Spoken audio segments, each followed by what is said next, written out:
पाकिस्तान की pharmaceutical industry में एक ऐसी कंपनी है जिसने 2024 के लॉसेस से निकल के 2025 में कम बैक कर लिया है। स्ट्रॉन्ग कैश फ्लो, डेबिट्स में रिडक्शन और प्रॉफिट में इंक्रीज के साथ चलिए आज समझते हैं सरल कंपनी का फंडामेंटल एनालिसिस।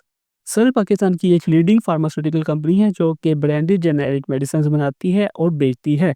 इनके पोर्टफोलियो में एंटीबायोटिक्स, पेन किलर्स और न्यूट्रास्यूटिकल कैटेगरी में आते हैं। कंपनी के कस्टमर्स हॉस्पिटल, फार्मेसीज और एक्सपोर्ट मार्केट है, खास तौर पर अफ्रीका और मिडल ईस्ट। कंपटीशन में गेट्स, एबट, जीएसके जैसी बड़ी कंपनियां शामिल हैं।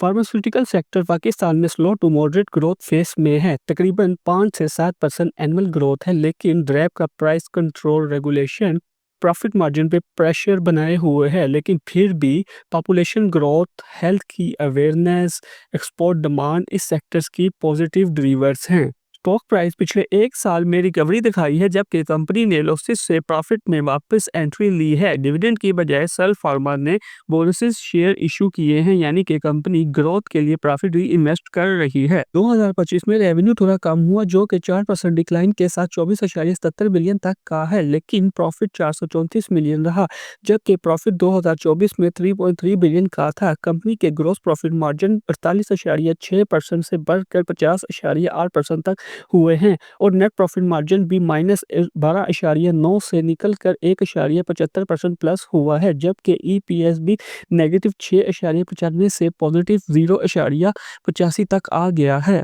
इसके अलावा बैलेंस शीट पे भी कंपनी ने स्ट्रॉन्ग रिकवरी दिखाई है। लॉन्ग टर्म डेब्ट रिड्यूस होकर 9.97 बिलियन तक रह गया है।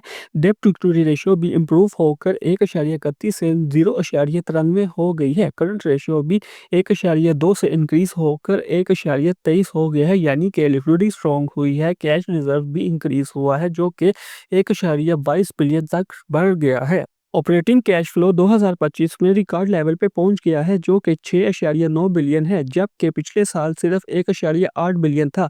कंपनी ने कैपेक्स में 2.1 बिलियन इन्वेस्ट किए हैं और 4.4 बिलियन डेबिट रीपे किया है।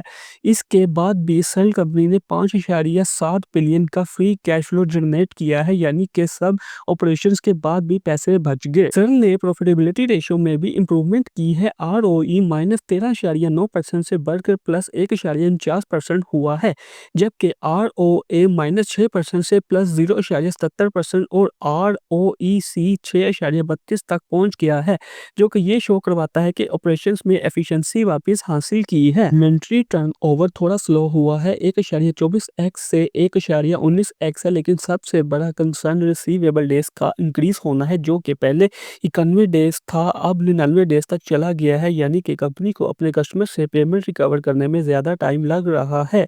मार्केट वैल्यूएशन के हिसाब से सेल का पीई रेशियो 79x है, जो कि काफ़ी हाई है। मतलब ये है कि इन्वेस्टर्स फ्यूचर ग्रोथ एक्सपेक्ट कर रहे हैं सल फार्मा से।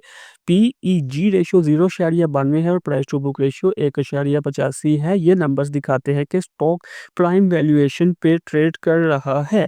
कंपनी के ऑडिटर्स एएफ फर्ग्यूसन ने अनक्वालिफाइड ओपिनियन दिया है, कोई फ्रॉड या मिसमैनेजमेंट का रिकॉर्ड नहीं मिला। डिविडेंड पॉलिसीज ग्रोथ ओरिएंटेड है, कैश की बजाय बोनस शेयर प्रेफर करती है। सेल कंपनी का फ्यूचर ग्रोथ प्लान टेक्नोलॉजी और इनिशिएटिव्स पे बेस करता है। कंपनी एआई और एसएपी राइज सिस्टम इंप्लीमेंट कर रही है, जिससे एफिशिएंसी और ज़्यादा बढ़ जाएगी। प्रोडक्ट लॉन्च और एक्सपोर्ट एक्सपेंशन फोकस एरिया हैं, खासतौर पर अफ्रीका और मिडल ईस्ट में। मेरी रिस्पॉन्सिबिलिटी बनती है कि इसके साथ नेगेटिव पॉइंट्स भी मैं आपके साथ शेयर करूं, जिसमें सबसे पहले इम्पेयरमेंट लॉसेस अभी भी एक प्रॉब्लम है। 2025 में 927 मिलियन और 2024 में 5.2 बिलियन का लॉसेस हुआ। सेकंड, रिसीवेबल डेज का इंक्रीज होना लिक्विडिटी प्रेशर क्रिएट कर सकता है। और तीसरा ये है कि ड्रैप के प्राइस कंट्रोल और करेंसी रिस्क भी मार्जिन को इफेक्ट कर सकते हैं।